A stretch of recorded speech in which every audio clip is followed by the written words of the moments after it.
नमस्कार, स्वागत आहे तुमचं माझ्या यूट्यूब चॅनलमध्ये, ज्याचं नाव आहे स्वामी भक्ती मराठी. शारदीय नवरात्रीला सुरुवात झाली आहे आणि आज नवरात्रीची आहे तिसरी माळ. या नवरात्रीमध्ये आपण अनेक सेवा आणि उपाय करत असतो. आई भगवतीची, आपल्या कुलदेवीची जास्तीत जास्त सेवा आपल्याला करायची असते, कारण या नवरात्रीमध्ये देवीचं शक्तितत्व हे खूप जास्त प्रमाणामध्ये जागृत झालेलं असतं आणि आपण या 9 दिवसामध्ये ज्या काही सेवा करत असतो तर त्याचं फळ आपल्याला त्वरित मिळत असतं. आणि त्यामुळेच या नवरात्रीमध्ये आपल्याला आई भगवतीची, आपल्या कुलदेवीची जास्तीत जास्त सेवा ही करायची असते. तर आज तिसऱ्या माळेला आपल्याला 7 कवड्यांची एक प्रभावी सेवा आपल्याला करायची आहे. अखंड लक्ष्मी प्राप्तीसाठी ही सेवा केली जाते. तर ती कशी आणि केव्हा करावी, तर याबद्दलची संपूर्ण माहिती आपण या व्हिडिओमध्ये बघणार आहोत. तर व्हिडिओ स्किप न करता संपूर्ण बघा आणि जे कोणी नवीन असेल या चॅनलवरती तर सबस्क्राईब करा. तर बघा, आज नवरात्रीची, शारदीय नवरात्रीची तिसरी माळ आणि या वर्षी 2 दिवस तिसरी माळ ही असणार आहे. तर बघा, 24 सप्टेंबर आणि 25 सप्टेंबर 2025, तर अशी 2 दिवस नवरात्रीची तिसरी माळ ही आपल्याला साजरी करायची आहे. आणि या दोन्ही दिवशी देवी चंद्रघंटा यांची पूजा आपल्याला करायची आहे. तर यावर्षी तिसरी माळ ही 2 दिवस आल्याने अनन्यसाधारण महत्त्व आलेलं आहे. नवरात्रीच्या या काळामध्ये आपण देवीच्या 9 रूपांची पूजा करत असतो, सेवा करत असतो. आणि आपण देवीची 9 रूपांची पूजा आपण करत असतो तेव्हा आपल्याला देवीकडून खूप जास्त प्रमाणामध्ये सात्विक लहरी या मिळत असतात. आणि प्रत्येक देवीची पूजा केल्यावर त्याचं प्रत्येकाचं काही विशिष्ट असं फळ आपल्याला मिळत असतं. तर जेव्हा आपण चंद्रघंटा देवीची पूजा करतो तर चंद्रघंटा हे देवीचं तिसरं रूप मानलं गेलं आहे आणि तिच्या कपाळावर अर्धचंद्र आकाराची घंटा धारण केलेली असते.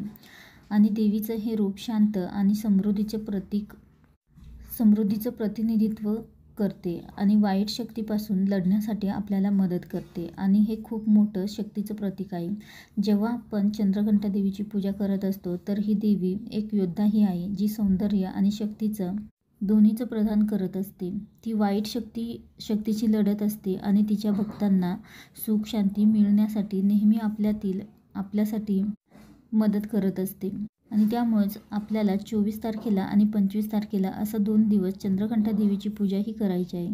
तसेच तिसऱ्या माळेला म्हणजेच आज आणि उद्या दोन्ही दिवशी ही एक सेवा देखील आपल्याला करायची आहे.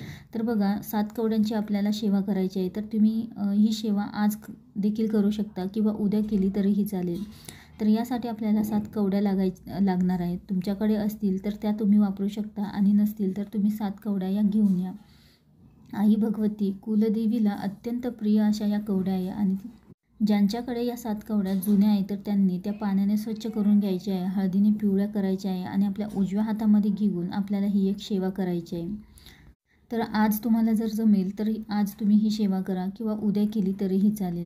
तर या कवड्या आपल्याला स्वच्छ करून हळदीने पिवळ्या करायच्या आहे आणि आपल्या उजव्या हातामध्ये घ्यायची आहे आणि त्यानंतर आपल्याला सेवा करायची आहे. तर एक वेळा आपल्याला श्री सुक्तमचं पठण करायचं आहे फलश्रुतीसहित. त्यानंतर एक वेळा व्यंकटेश स्तोत्राचं पठण करायचं आहे. 16 वेळा विष्णू गायत्री मंत्राचं पठण करायचं आहे. 16 वेळा लक्ष्मी गायत्री मंत्राचं पठण करायचं आहे. 16 वेळा कुबेर मंत्राचं पठण करायचं आहे.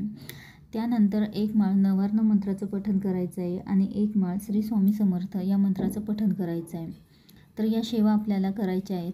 सेवा झाल्यानंतर कवड्या या आपल्याला जागेवर ठेवायचं आहे आणि आपल्या कुलदेवीला आई भगवतीला प्रार्थना करायची आहे. तुमच्या ज्या काही अडचणी, आर्थिक अडचणी असतील तर त्या कमी होण्यासाठी प्रार्थना करायची आहे. तर ही सेवा एकदा केली की परत करायची नाही असं नाही, तर त्यावर आपल्याला वारंवार सेवा करायची असते. तर महिन्याला जी पौर्णिमा येते तर त्या पौर्णिमेच्या दिवशी देखील तुम्ही ही सेवा करू शकता अशाच प्रकारे. किंवा प्रत्येक आठवड्याला जो मंगळवार येतो किंवा शुक्रवारी देखील तुम्ही ही सेवा करू शकता किंवा अष्टमी तिथीला देखील तुम्ही ही सेवा करू शकता. त्यासोबतच या कवड्या तुम्ही देवघरामध्ये ठेवू शकता किंवा तिजोरीत देखील ठेवू शकता. तर या पद्धतीने कवड्यांची सेवा ही आपल्याला करायची आहे. त्यासोबतच याच दिवशी आपल्याला देवीला पांढरी मिठाई देखील अर्पण करायची आहे. तर ही तुम्ही स्वतः हाताने बनवली तर अतिउत्तम. तर यामुळे सर्व मनोकामना या तुमच्या पूर्ण होतील. नवरात्रीतील प्रत्येक माळेला अनन्यसाधारण महत्त्व आहे आणि त्यामुळेच प्रत्येक माळीला तुम्ही देवीला नैवेद्य देखील अर्पण करावं. त्यासोबतच प्रत्येक माळेला जी माळ असेल, ज्या फुलांची माळ असेल तर ती देखील तुम्ही आवर्जून अर्पण करावी. तर आवर्जून तुम्ही या 7 कवड्यांची ही अत्यंत प्रभावी सेवा तुम्ही आवर्जून करा. आज करा किंवा उद्या करा. दिवसभरामध्ये तुम्ही केव्हाही ही सेवा करू शकता. या सेवेमुळं तुमच्या ज्या काही आर्थिक अडचणी असतील तर त्या दूर होतील आणि अखंड लक्ष्मी आपल्या घरामध्ये नांदेल. व्हिडिओ आवडला असेल तर लाईक करा, कमेंट करा, शेअर करा आणि सबस्क्राईब करा. श्री स्वामी समर्थ.